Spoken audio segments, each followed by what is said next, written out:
But if not that, they ought to have been budgeted and planned, and even the expenditure should have been well authorized. Akakiiko ka Parliament aka PAC akakulemberwa omubaka Mwanga Kivumbi enkya ya leero kakedde kunya abakozi okuva Ministry ya Gavumenti ez'ebitundu ku ngeri gye bakozesaamu ensimbi mu mwaka gw'ebyensimbi 2023-2024. If it's not the case, then we need to admit that this was the diversion, because it was not planned, it was not authorized, it did not come as an unforeseen, neither was it an emergency.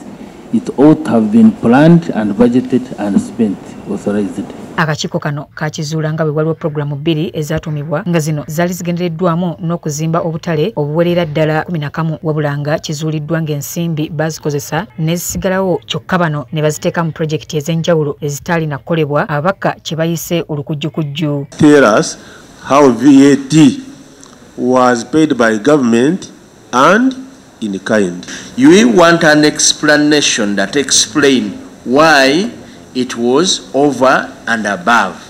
And that is the simple. Benjamin Kumanya ngono ye mutesitesi omukulu ministry eno akkiriza ng'ensimbi zino bwe zaabulankanyizibwa. We wish to report to PAC Honorable Chair and members that we had done wonderfully well under Matip 2, where we were given money for 11 markets.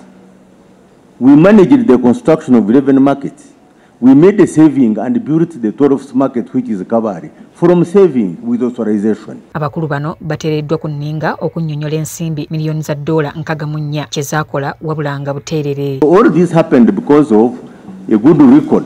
So the funders were the same, the executing agency was the same, and the investments were in local governments. So that's why we saw that using those savings to open the gateway for now formulating and concluding the second offer was a good decision. Abaka era bazudde nga bano obutale bwe bazimba tebwatuuka ku mutindo gwa nsimbi ezabaweebwa nga ssentebe w'akakiiko wannyonnyola. Tusanze project emu, for example eno ezimba obutale Matip nga n'obutale bwe yazimba nga bateeka ssente nnyingi nnyo mu consultancy.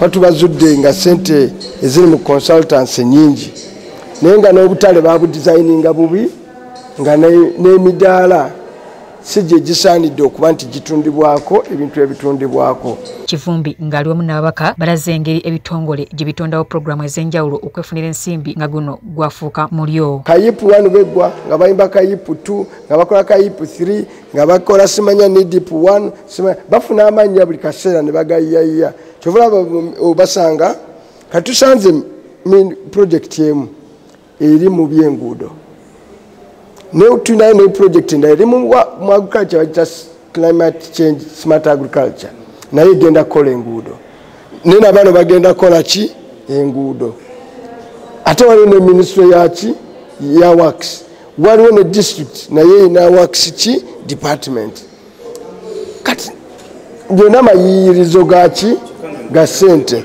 Kivumbi agamba bazudde n'akawunti ez'enjawulo eziyitirako ssente ng'ate tezimanyiddwa bannannyinizo. Kati ministry emu tugisanze ng'erina special account kwe yatwala ssente mu $1 million 3 kumpi trillion namba ya ssente naye nga tubabuuza ate zaavaako ne zigenda ku akawunti endala nga tubabuuza nti zino akawunti endala ze zaalaga zaali zaawa.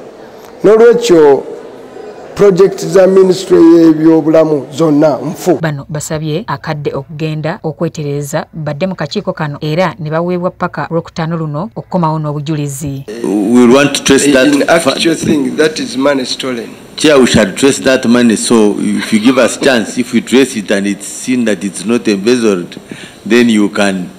Anyway, you have.